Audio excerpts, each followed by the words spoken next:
tal? ¿Cómo les va? Buenas noches. Bueno, parece ser que vino un poquito el frío. Se está sintiendo.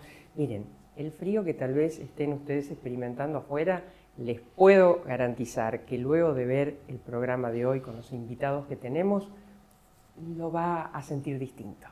Porque es un programa en donde son a veces temas muy duros, pero amor. Hay amor. Y con el amor se soluciona hasta las cosas más crudas, ¿eh? Así que quédese ahí, va a ver que no se va a arrepentir. Hola Marcos, ¿cómo estás? Hola María, como siempre te viste Eileen Sí. Coase de Dorrego 911 341 5 42 Sí. 83 48, vestido City de algodón agroecológico. Ah, Falda mira vos. Rita de gasa. ¿Vamos a Ay, mostrar la sí. falda? ¿Sí? Sí, La bueno, pero campera una Cairo, belleza. tejido a mano en telar. Los aros hojas Sí. jaguar. Jaguar Joyería acá. realizada en la colaboración con la artista Mabel Milani. Claro que sí. ¿Ok? Un beso a Mabel, una excelente diseñadora de joyas. Y Señor. su cabecita por Ay, fuera. cierto, me olvidaba. ¿Qué hago con eso? Cecilia y Patricia, 341 635 0863. Sí. ¿Y ya estamos? Ya estamos. Entonces, presentamos a nuestros invitados. Nos visitan Matías Peralta Prosque, 23 años, estudia inglés, cursa primer año de la Tecnicatura Superior en Niñez y Familia en el Instituto Ciencias Humanas 4025, trabaja en una fábrica. Junto a él, Erika Pacero Prosque, comunicadora especializada en marketing, presidenta del grupo Norte, gerente de marketing de FEXA SRL. Coautores del Sí. libro Soy el Matías, ni víctima ni premio consuelo, donde relatan el proceso de adopción de Matías y es una forma de visibilizar y darle voz a los chicos institucionalizados. Bienvenidos. Gracias, gracias a ambos. Sé que están de presentación en presentación y Matías vino corriendo para llegar en horario desde su trabajo. Qué bueno, Mati, que estás, y por lo que veo, a pleno, ¿no? En tu vida. La verdad que sí, bueno, es un placer para mí que me hayan invitado a charlar hoy esta nochecita. La verdad que estoy súper encantado con todo lo que se viene logrando con el libro, con todas las charlas, presentaciones. Es algo que tal vez me imaginaba muy de chiquitito, que bueno, ese era ese sueño, escribir ese libro, que sea ayuda para esos jóvenes que hayan pasado o que estén pasando por lo que yo pasé en ese entonces. Ahora vamos a hacer una síntesis de tu historia, pero vos dijiste recién, nunca hubiera pensado desde chiquitito escribir este libro. ¿Fantaseabas con un libro? No, es que en realidad yo tenía ese sueño desde chiquitito, Ajá. pero nunca me imaginé que iba a llegar a tanto. A tanto. Claro, Ya exacto. tan lejos. Y la verdad que con todo lo que se viene logrando y consiguiendo, me deja como que superó esas expectativas que tenía desde pequeñito. Matías, hácenos la síntesis de tu vida, aunque son 23 años, Sí. pero bueno, una síntesis para después charlar sobre el libro y sobre todo lo que viene por delante. Bueno, para hacerlo lo más resumido posible, obviamente mi vida comienza entre los 0 y los 5 años, donde yo vivía con mi familia biológica. En estos 5 años, bueno, yo sufro violencia por parte de mi padre biológico, y en esos 5 años, bueno, sufro violencia de cualquier índole, que era algo muy rutinario, de todos los días. Hasta que, bueno, él produce un episodio, mi padre biológico, que era de donde me ejercía la violencia, que produce la gran explosión. Yo lo denominaba así.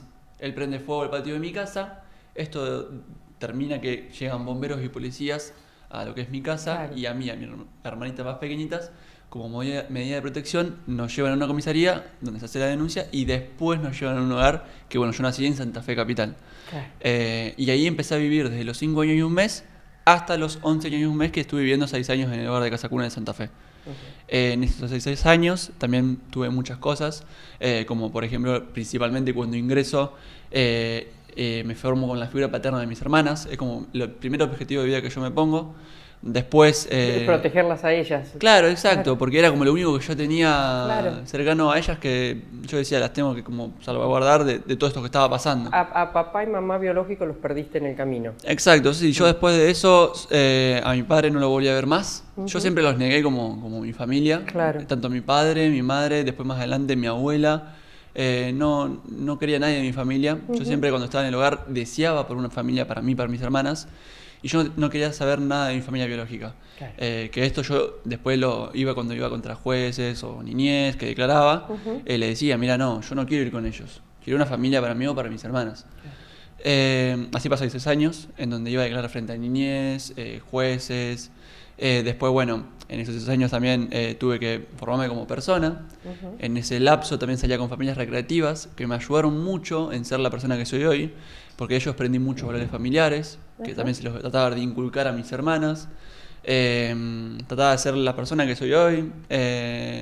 Después, bueno, en el proceso también de esos 6 años se intentó una revinculación con mi abuela materna, que al principio se había intentado con mis padres, pero desistieron más o menos al año.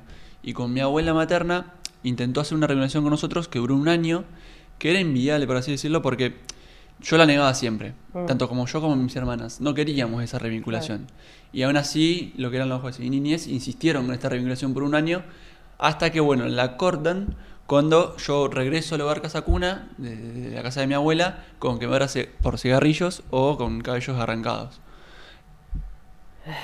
Y después de eso, o sea, llegó hasta esa gravedad, que yo siempre igual mencionaba estas gravedades que pasaban en la casa de mi abuela, como por ejemplo, mi abuela no me veía como su nieto, me veía como una mano de obra, por así decirlo, porque ella me obligaba, por ejemplo, a que yo saliera a la calle a pararme en la puerta del supermercado a pedir moneditas, o salir a vender con periódicos con un tío que yo apodaba como el tío gordo. Y después, no sé, también salí con mis medias hermanas que empezaron a vivir con mi abuela cuando pasó todo el episodio de la gran explosión, a buscar cosas adentro de un bolquete. Y todo esto como para después llevarlo a la casa de mi abuela. Y yo todo esto lo comentaba, pero como que el sistema parecía escuchar más a la parte de biologicista, a la parte más adulta, mi familia, que escuchar al niño, que era yo. Y en los expedientes figuraba todo, figuraba las golpizas, el test psicológico que se le hizo a mi familia, ninguno dio apto psicológicamente, y aún así siguen con estas revinculaciones. Entonces ahí está la gravedad. La importancia de escuchar, ¿no? La Exacto. importancia de escuchar. ¿Cómo fue el primer día? ¿Te acordás del primer día que lo viste a Matías? Me acuerdo del instante que lo vi ¿El por primera instante? vez. Sí, pero me acuerdo y vívidamente. Contanos. A mí cuento brevemente cómo fue que yo llegué a Casa Cuna. A mí me llama la directora una vez de Casa Cuna, me conocía por la empresa, por haber llevado una donación, y me dice que había un chico que era muy inteligente, que le iba muy bien en la escuela y quería estudiar inglés, pero que en Casa Cuna obviamente no podían pagárselos y podía pagarlo. Y entonces yo le digo, bueno, está bien, le pago el curso de inglés, él en Santa Fe, yo en Rosario, digo, pero cuando voy por trabajo a Santa Fe me gustaría conocerlo a este chico. Y ahí, bueno, un par de meses después fui a Santa Fe y ahí lo conocí en la oficina de la directora y casi me muero. Lo vi por primera vez y me enamoré. Te moriste de amor. Pero no hay una explicación lógica, porque yo no tenía una sensibilidad especial por los ¿En vos chicos. pensando en adoptar? No. Yo no quería ser mamá. Y había decidido no ser. Mirá lo que se perdía la humanidad, ¿no, Mati? Te estoy leyendo la mirada. Yo ya tenía 30 años, ¿no? O sea, había decidido no ser madre, no, estaba totalmente en otro mundo.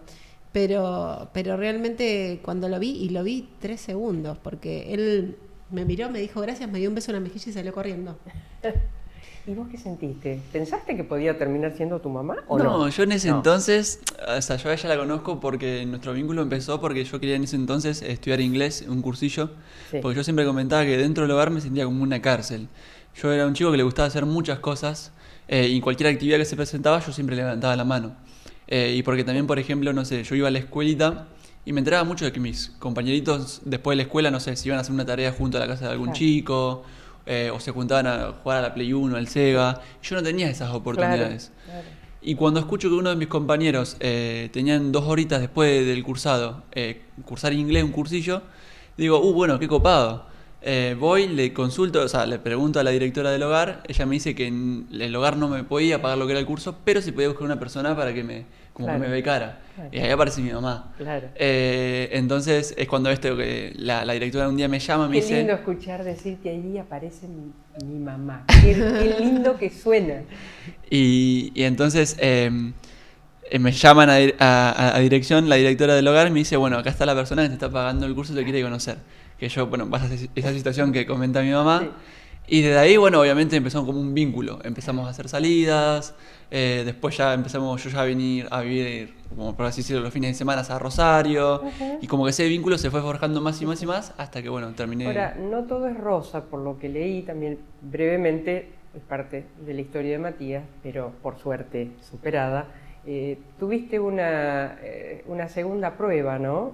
Que terminó con tu separación. Ujú. Sí. Sí.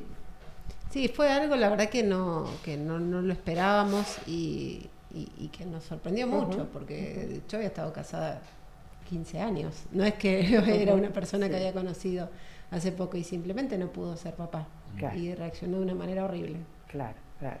Pero digo, pobre Mati, por segunda vez te habrás cuestionado inclusive Sí. qué pasa conmigo, ¿no? ¿Por qué despierto este rechazo, llamémosle así? No, yo lo que me preguntaba es que irónicamente otra vez volví a sufrir violencia. O sea, pensando que bueno, ya estaba fuera del hogar, estaba con una familia diciendo, bueno, que bueno, tipo, ya no voy a volver a sufrir violencia. Y que irónicamente volviera a pasar justamente con lo que era mi familia, digamos que me estaba en todo el proceso de adopción, dije, o sea, por un integrante de lo que era mi familia, dije, qué irónico, ¿no? La situación de haber sufrido golpizas por parte de mi padre biológico, a después volver a sufrir violencia por parte de mi padre adoptivo. Que a día de hoy yo igual, como siempre digo, no soy una persona rencorosa, no guardo odio nunca. Se nota. Y lo perdoné, y yo a día de hoy tengo un vínculo con él, pero ¿qué pasa? No es la misma afinidad que yo tengo Claro. con mi mamá, es completamente diferente. Claro. Pero sí, es algo que yo me decía como, "Uf, qué cosa de la vida, ¿no? Otra vez volver a sufrir violencia". Claro. Em, Qué suerte que pudiste hablarlo, ¿no? sí, Todo esto lo pregunto, no hay morbo alguno, te lo digo por las dudas. No, pero Sí, igual a mí me parece importante lo que vos pero estás ¿sabes diciendo. por qué? Porque a tantas personas le puede pasar lo Hay que mismo. hablarlo. Hay que hablarlo, Y, todo hay que y hablarlo. nosotros en ¿no? el libro lo que decimos es que si vos ves algún episodio de violencia o te cuentan algún episodio de violencia y no denunciás o no ayudás a que denuncien, sos cómplice. Claro.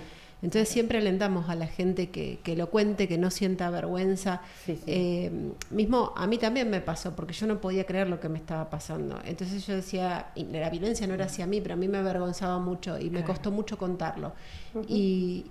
Y a pesar de que yo ya sabía que yo no fui culpable de nada, no lo busqué, no lo Claro. provoqué, nada. Yo fui otra víctima, hacia mí no fueron los golpes, pero yo era una víctima y entiendo porque me pasó que te da una vergüenza, pero siempre alentamos que no Claro. tienen que tener vergüenza, que hay que denunciar, que no hay que permitir violencia de ningún tipo, jamás, y que nada en el mundo justifica la violencia.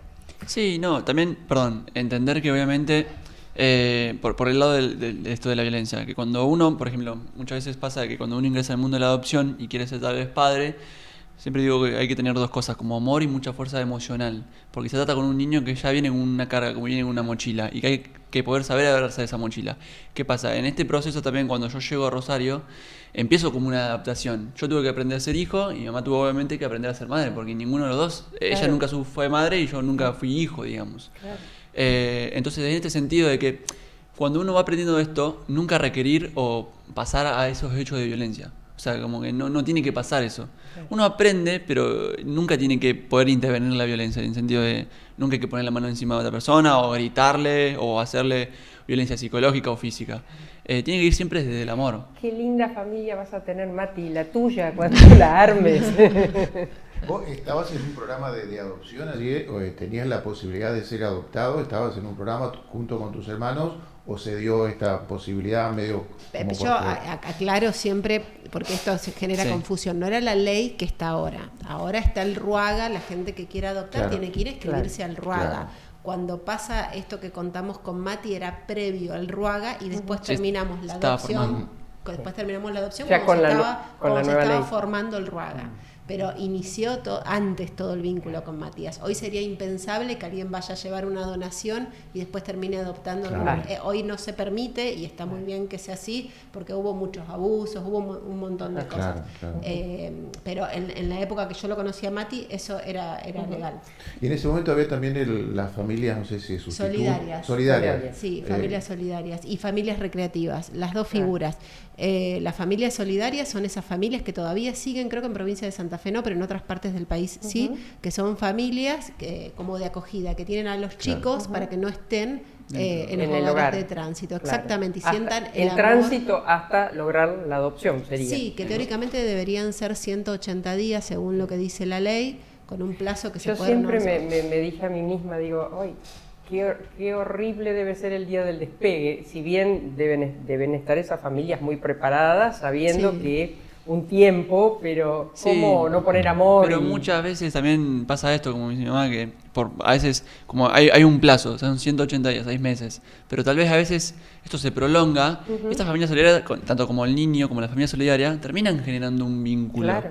Y es esto, como decimos, que es bastante duro porque al niño después lo separan de esta familia Claro, otra y vez, no puede volver a otro tener como una desarraigo. especie de vínculo. Claro, claro. Y es horrible.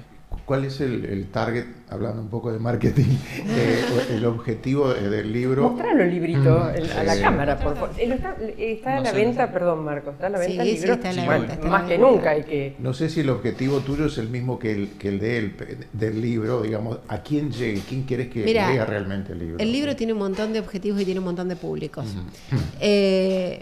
Mi objetivo cuando yo el libro es de Matías y el autor es Matías, yo soy coautora y tengo intervención en algunos capítulos. Cuando Mati me dice que él quiere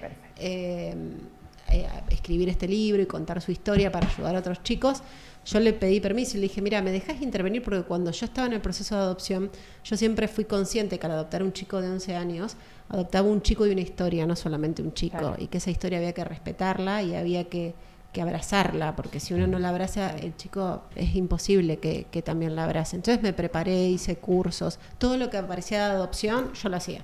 Y iba a la librería y compraba todos los libros y yo me di cuenta que los libros que más me servían eran los que estaban en primera persona.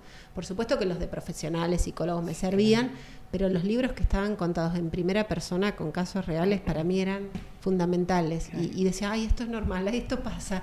Y me dejaba más tranquila. Entonces le pedí permiso a Mati, que fue súper generoso conmigo, porque le dije, ¿puedo escribir un par de capítulos para esos papás y mamás que están adoptando para que cuando aparezcan síntomas o cuando aparezcan cosas que Dudas, no sí, entienden, claro. a lo mejor les pueda servir mi Claro. experiencia?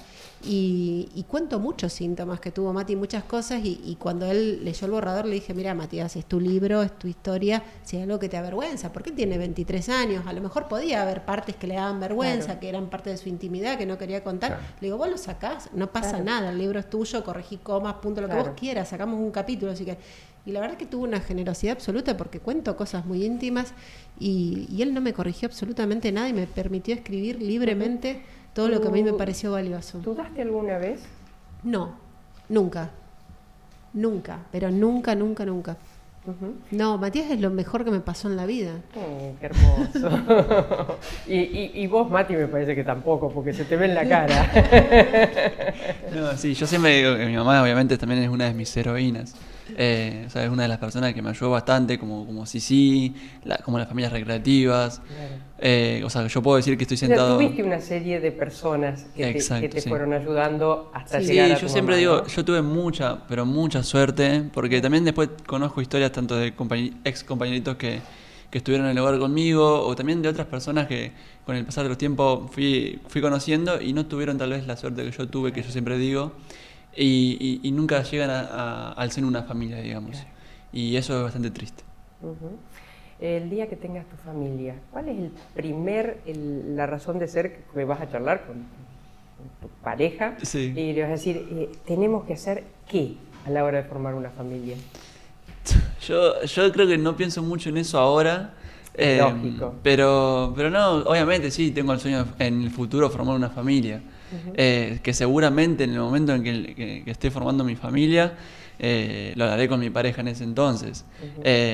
Pero es como que trato de no pensar bien a futuro, sino bien en lo que es el presente ahora, y más con todo esto que viene pasando.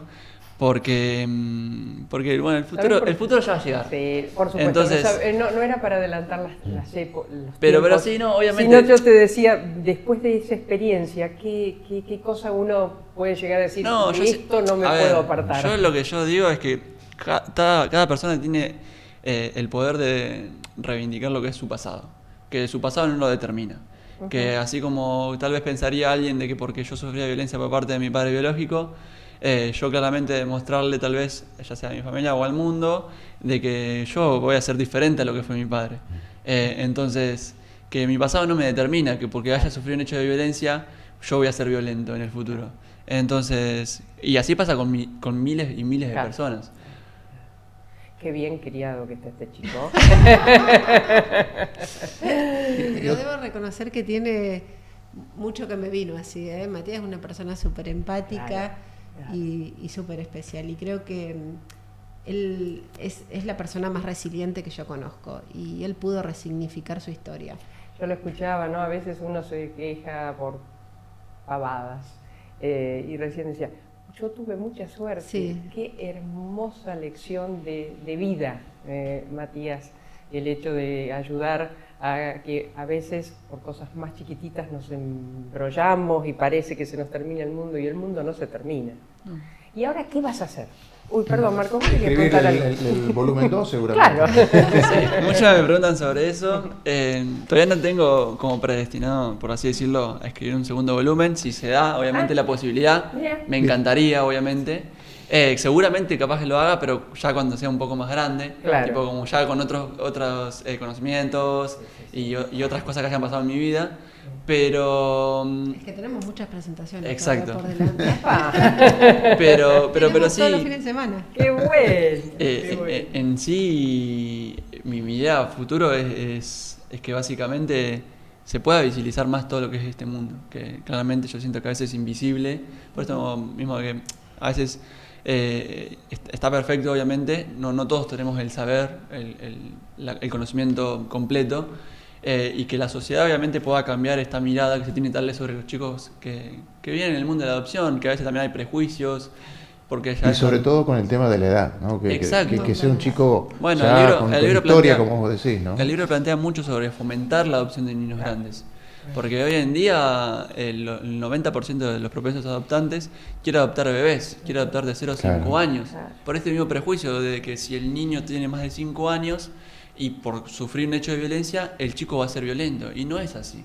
Entonces, y otros miles de prejuicios que tiene sobre el mundo. Mira, suponete, a mí cuando se enteraban que había adoptado a Mati, que Mati tenía 11 años, me decían, pero ¿no tenés miedo que tenga adicciones? Y yo les decía, pero ¿qué? Los chicos adoptados nada más tienen adicciones. Si es biológico, no tienen adicciones. Claro. O me decían, el tema de la violencia es como Claro, recurrente. claro. Cuando lo anoté en escuela en 5º grado, que hice el traspaso Sí. de Santa Fe a Rosario, con la directora que es amorosa y tuvimos súper buen vínculo, pero lo primero que me dijo cuando yo le conté quién era Matías, porque a mí me parecía importante que Claro. lo conociera por si tenía algún síntoma, alguna crisis, y lo primero que me dijo, mira Erika, te quiero aclarar una cosa, esto es una escuela que cuidamos mucho el clima Claro. y no aceptamos chicos violentos. Y yo le dije, pero adoptado no es igual a violento. Claro. Claro. Aún así me hicieron presentar una certificación de parte de la psicopedagoga, que Claro. Matías no tenía episodios de violencia, nada. Sí, sí, Pero sí. ese prejuicio está Claro. como muy instalado.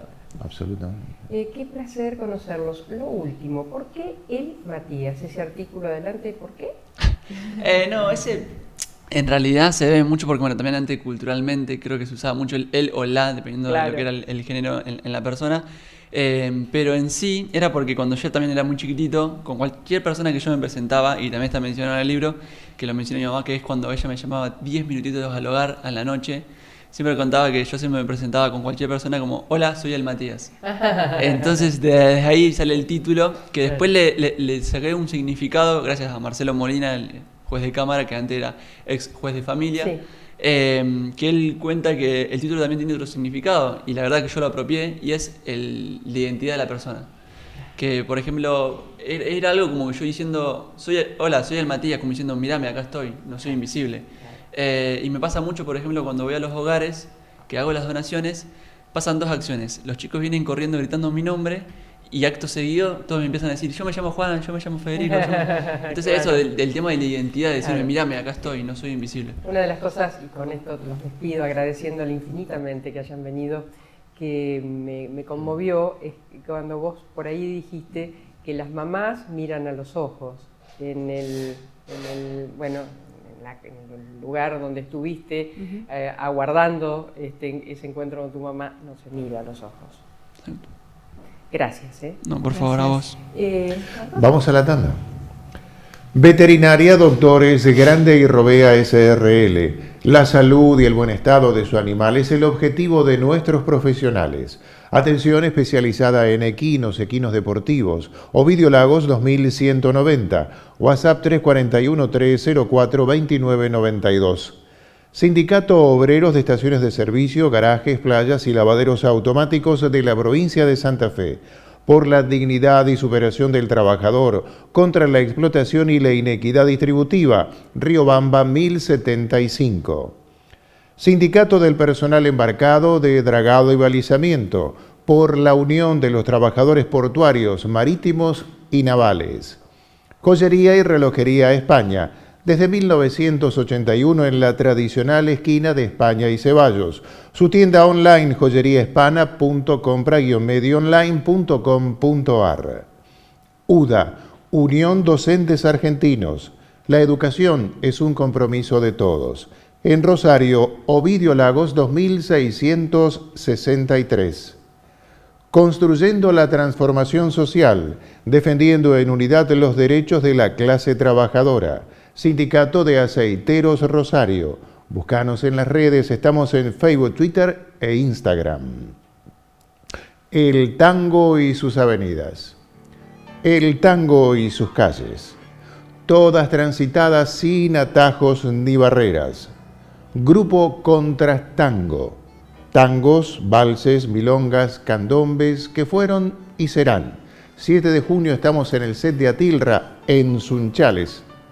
Visiten nuestra página web contrastango.com.ar o mariaherminiagrande.com.ar. No se arrepentirán.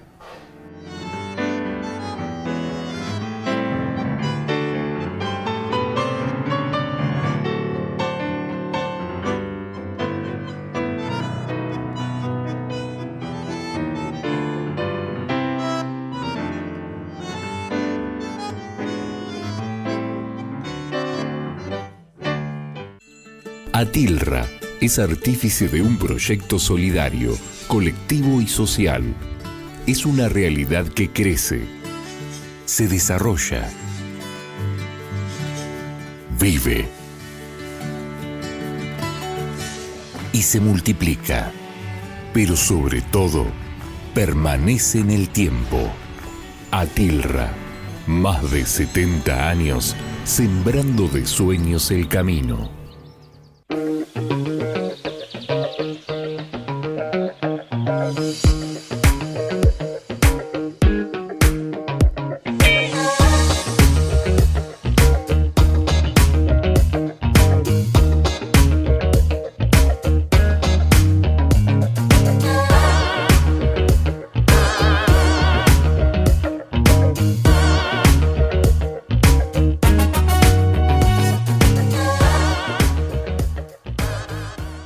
Termina tu día con todo limpio.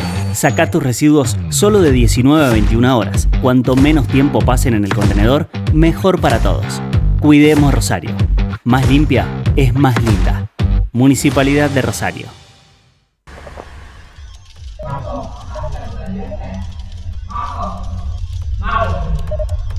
Marcos, ¿pagaste la cuota del viaje?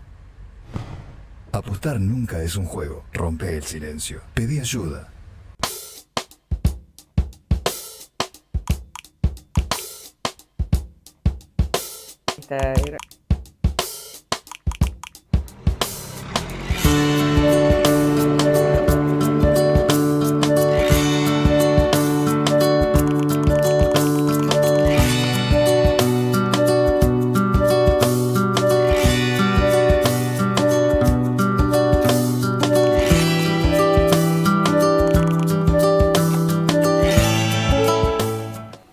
¿Vos me querías decir algo, Marcos? Muy bien, María. Cerca de Rosario, de su puerto y los puertos de la región, ¿Sí? se está gestando un proyecto que unirá al pequeño y al gran inversor con la industria, el desarrollo y la producción. Mira. Una propuesta tangible como su respaldo. En el cruce de las rutas 34 y A012 están haciendo TILS, emprendimiento urbanístico, tecnológico, industrial, logístico y sustentable. ¿Te sumás? Sí, Yo sumate también. y sumarás. Y hasta ahora me da un hambrecito. ¿Sí? Altea Charcutería. Calidad, buen servicio, la recomendación justa. Picadas, vinotecas, panadería y productos de almacén. Estamos en Río de Janeiro 470. Pedidos al 341-648-9938. Instagram Altea Charcutería. Bueno, y después de esta hermosa charla de Matías con su mamá y su experiencia de niño que buscaba ser adoptado, ahora vamos a otra, entiendo yo, y me anticipo a titularla también, hermosa charla con quien nos visita ahora. Es Alejandro Cardinale, juez a cargo del Juzgado de Menores número 3. Desde 2001 ingresó a este juzgado, desde el cual hoy es juez, abogado egresado de la Universidad Nacional de Rosario. Gracias, bienvenido. Bueno, son temas duros, pero que nos dejan cosas, ¿no? Nos dejan mucho para pensar y para hacer. En tu caso, como juez de menores, a punto de inaugurar, entiendo yo, el nuevo Código Procesal Juvenil. Exacto. ¿Esto qué nos va a traer? Muy próximos, es un cambio en la metodología, en el proceso, en el trámite, la manera de gestionar por parte del Estado situaciones en las cuales una persona menor de edad, niña, niño, adolescente, se encuentra vinculado, sindicado, sospechado inicialmente de la comisión de algún delito. Ese es el desafío, y en la provincia de Santa Fe se va a dar próximamente, dentro de un mes nada más, el cambio del procedimiento de ese abordaje. Yo me pregunto, ¿no? Cuando tengo oportunidad, y les pregunto que tengo oportunidad de hablar con un juez de menores, en un país que venimos degradando nuestros valores, ¿no? A veces el menor que llega a vos es un menor consciente de lo que ha hecho, y más cuando los daños son enormes o no. Bueno, ¿Cómo nos encontramos con un gran abanico de situaciones en las cuales podemos siempre tenemos el desafío de conocer. Podemos manejarnos con infinidad de prejuicios porque es lo que tenemos como persona, pero el gran desafío es quitarnos eso y abordar la conducta que muchas veces genera daño, a veces es un simple malestar, muchas veces es un daño, muchas veces es un daño gravísimo y en algunos casos hasta irreparable. Y es indagar no solo en esa conducta, sino que a partir de esa conducta, que es lo que nos habilita los juzgados penal de menores, penal juvenil, es indagar en la vida de esa persona en pleno desarrollo, en el momento en el que ocurre, en el que comete esa conducta, y en todo lo que venía previo. En todo lo que traía tanto esa vida dentro de esa familia, de ese barrio, y también... O de la calle. De la calle, sí, de lo que hay, de lo que hay, de lo que no hay. hay. De lo que hay y lo que tiene a mano. De las ausencias, de los vacíos, y de quién o quiénes han ocupado esos vacíos, de lo que debería haber ocurrido en términos de acompañar, del amor, del cuidado, de la incorporación de normas, de la posibilidad de gestar una persona libre y en desarrollo, y que, bueno, eso que no ha ocurrido muchas veces genera esto, personas que cometen conducta que genera mucho daño social y enerva y nos genera un gran desafío.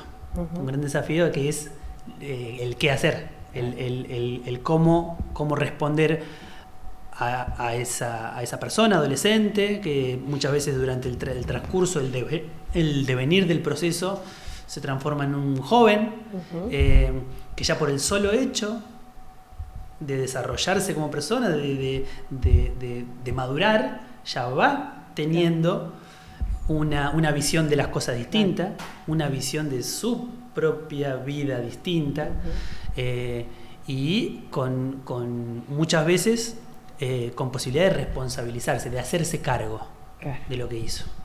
Y por otro lado tenemos a la persona que sufre, a las personas que sufren, víctimas directas, personas afectadas, personas a las cuales se les transforma su mundo, su vida, en algunos casos momentáneamente, en otros casos le dura un par de días caminar, y en otros casos para siempre. Esto lo estamos charlando, Alejandro, en momentos en donde nuevamente se insiste con la baja de la imputabilidad. Si la sociedad mira con recelo adoptar un chico más grande, creo que la sociedad quiere sacarse el problema encima y decir, bueno, si hay que bajar la edad a los 11, será a los 11, si es a los... Sáquenme el problema de encima. Y no es por ahí, ¿no? Sí, yo no estaría tan seguro que es la sociedad la que pide eso. O sea, la verdad que no soy sociólogo, no soy comunicador y no soy político que... Pero ¿y dónde está tu duda sobre que no sería la sociedad? ¿Dónde estaría el pedido? Digo para indagar, porque muchas veces se pone a la sociedad con una palabra, dice la sociedad pide, pero a cada quien que dice eso, esa verdad que sale de las entrañas, de las tripas, muchas veces dice, sí, si a vos te pasaría, ¿qué harías? Yo como persona haría cosas que como persona me saldrían, pero acá estamos hablando del Estado. Claro. El Estado debe, por una responsabilidad internacional, y no nos vamos a poner aburridos hablando de leyes y todo, pero debe, por una imposición ética, cuidar y acompañar y responder y reparar y permitir que la vida se desarrolle en sociedad pacíficamente, poniendo cada vez más libertades en las personas, y debe hacer eso. Y si no se ofrece eso, si no se pone ese abanico de posibilidades en mínimas condiciones de igualdad, en mínimas condiciones de un desarrollo digno de vida, luego recaer con ese reproche, esa ley, ahí sí aparece el Estado muchas veces, y hablamos de estas vidas muchas veces que son pura vulnerabilidad. Y que aparecen como visibles al Estado recién cuando cometen el hecho. Y ahí es, muchas veces recién ahí es donde se le reclama al Estado una respuesta, y muchas veces no previo. Entonces ahí es donde, como solución mágica de la que se puede identificar hasta como un populismo, en términos de respuesta penal, el populismo no es solo el populismo en términos económicos o político, también judicial. El populismo punitivista existe y está estudiado, y en el mundo es la receta mágica de la baja de la punibilidad va a mejorar la seguridad. ¿Y a qué nos llevó eso en los casos? No, en Argentina eso no lo sabemos porque hoy nos rige un decreto ley de la última dictadura militar. Eso es lo que rige a la República Argentina, el régimen penal de la minoridad, pero en otras experiencias desde lo penal es poco lo que influye en términos de seguridad una reforma legislativa en lo penal. Además, el porcentaje del menor que delinque sobre el delito adulto, ¿cuál es? Es ínfimo, menor al 3%, y cuando hablamos de delitos graves se reduce, y cuando hablamos de las personas dentro de la categoría menor de edad, de las personas no punibles, que serían las menores de 16, también es muy reducido. Eso no quita que ante una conducta que un adolescente no punible, o sea, menor de 16, el Estado no debe hacer nada.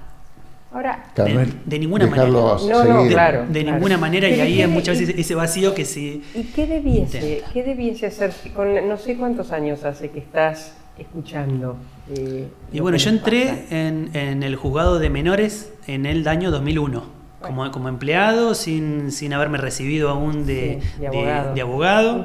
He tenido la suerte de tener grandes jefes, maestros que me han puesto ahí la vocación, y en términos de lo humano, que está primero.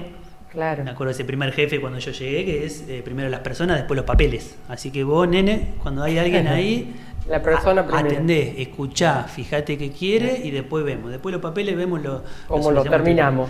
Y esas son grandes enseñanzas. Y desde el 2001, si hablamos de 2001, en términos sociales, nos genera, existía lo que es lo que se llamaba el patronato. En los juzgados de menores se intervenía desde lo civil y desde lo penal. podemos tranquilamente, 25, 24 años atrás, recordar lo que era la Rosario. Era distinta a lo que es hoy, totalmente, y específicamente en lo que es la criminalidad y la narcocriminalidad con el arrasamiento que genera en niños desde lo más inicial de esa vida, que están arrasadas. ¿Y la por la droga violencia. qué porcentaje ocupa? Y la droga en términos de consumo y en términos también de lazo social. O sea, lo que hoy la ley llama microtráfico, que es la comercialización en pequeñas cantidades de personas Sí, que o están... el soldadito o el que la vende, ¿no? O el que la vende, exacto. Y todo lo que deriva ahí en el barrio, que muchas veces erosiona esto de los valores que se nombró al inicio, expectativas, ganas de cuando sea grande. Bueno, qué sé yo quería ser futbolista cuando era pibe. Vivía en un pueblo y quería tener una moto linda para salir a pasear. Y bueno, porque era el medio donde yo andaba y veía. Claro. El medio de otras personas, de otros chicos y chicas, es distinto. Alejandro, hay sin lugar a dudas una enorme falla, no sé, ahora por tus palabras, no me atrevo a decir social, tal vez hay una enorme falla del Estado con complicidad social en el abordaje de estos temas o cómo llegar a estos temas. Totalmente. Es sociedad, Estado y familia, son las herramientas, las variables con las cuales tenemos que barajar cuando hablamos de la crianza, del desarrollo de un niño. Hablamos de chicos en general, no estoy diciendo que todo sea así, pero me da la sensación de chicos que vienen con problemas de familias ya desarticuladas o por ahí de papá o abuelos en el tema del delito o de la droga. Es decir, la escuela ahí vendría a ser un poco la familia sustituta, ¿no? Y ahí está el gran aprendizaje después de tantos años y la sorpresa y las cosas nuevas que seguimos viendo, porque cada persona es un mundo. Claro. En el bloque anterior estuvimos viendo, la verdad que tuve el privilegio de ser un espectador de una vida que podría haber sido arrasada. Claro. Podría haber sido arrasada. Que podría haber terminado en tu juzgado. Sí. Y aunque sea muy loco decirlo, pero muchas veces el delito penal hasta se puede traducir como un pedido, como una muestra de un deseo vital. De visibilización. De ser algo, de hacer algo con la vida. De las cuales que quizá una persona arrasada queda invisibilizada y ahí no va a haber reclamo de nadie. Claro. Porque queda ahí. ¿Te sigue sorprendiendo cada vez que escuchás a los menores que llegan a vos? Sí, en algunos casos sí.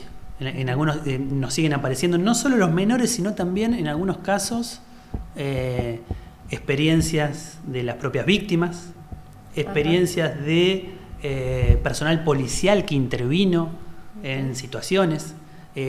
Algo que nos puedas referir como para darnos cuenta. Lo humano cuando tenemos la posibilidad de escuchar, hay que tener las ganas, hay que tener a veces una cuota de valentía, porque escuchar a una víctima, escuchar a alguien que sufrió, hay que estar, hay que tener un equipo, hay que tener personas capacitadas. Yo, recibido en la Facultad de Abogacía, puedo tener experiencia, oficio y vocación, pero si no tengo al lado mío la interdisciplina de lo profesional, desde la psicología, el trabajo social fundamentalmente, y si se dan otros saberes, para que esa escucha sea genuina, se nos va y nos quedamos encorsetados en la aplicación de una ley, de un tipo penal, de una aplicación de pena, y a nadie le sirve. Y Alejandro, la otra pregunta, ¿no? Bueno, llegás como siempre tiene que llegar un juez a un determinado criterio de condena. ¿Mm? Muy bien. Casos. En algunos casos. Sí. ¿Qué se hace? Porque si es un menor y vos decís, bueno, ¿a dónde lo envío? Bueno, primero, sí, para llegar a esa definición tienen que pasar muchas cosas previas. Una de ellas es que se lo declare autor penalmente responsable, claro, sí, y una evaluación de qué sucedió después de ese hecho, a partir de la intervención jurídico-penal del juzgado, con esa vida, con esa persona, cómo lo resignificó, cómo lo elaboró, tanto subjetivamente como muchas veces con conducta, con lo visible. Y cuando llegamos a la conclusión de que es necesario aplicar un tipo de sanción, es evaluar el para qué esa sanción, que debe estar prioritariamente orientado a ese interés superior de ese adolescente, que es el desarrollo, que es que no vuelva a cometer, que sirva para la resignificación, y también, no es solo eso, y también para la víctima y para la sociedad. Claro. Ahí es donde la complejidad se potencia, y ahí es donde es importante la condición del humano. Lo que nunca puede pasar es que a mismo delito, a mismo daño cometido por una persona menor de edad y mayor de edad, se reclame la misma pena. Esto de que muchas veces se ha escuchado en altas autoridades estatales, delito de adulto, pena de adulto, es una falacia jurídica, mínimo, pero hasta desde lo lógico. Claro. Imaginémonos el embarazo. Es lo mismo el embarazo de un adolescente de 14 años que de una mujer de 30. El trabajo. ¿Es igual el trabajo de un niño de 12 que de un hombre de 30? No. Y a partir de ahí cualquier conducta humana, cualquier circunstancia de lo humano lo podemos ejemplificar. Al hacernos la pregunta, la respuesta ahí aflora. Desde el sentido común, pero también desde la psicología evolutiva, neurociencia. Nos vamos a cualquier disciplina que nos va a decir que no es lo mismo esa conducta adolescente de un niño, niña o adolescente que la de un adulto. Por eso la ley lo prevé y nos obliga como Estado y como sociedad a dar una respuesta diferenciada. Alejandro, ¿te has encontrado en estos 20 y pico de años en la calle, en algún lugar, o que te hayan llamado y bueno, yo estuve con usted, pero bueno, hoy no sé, hoy trabajo en tal cosa, o hoy soy... Más de una vez. Más de una vez. Más de una vez. Esa posibilidad tal vez de decir, de la oportunidad fue aprovechada.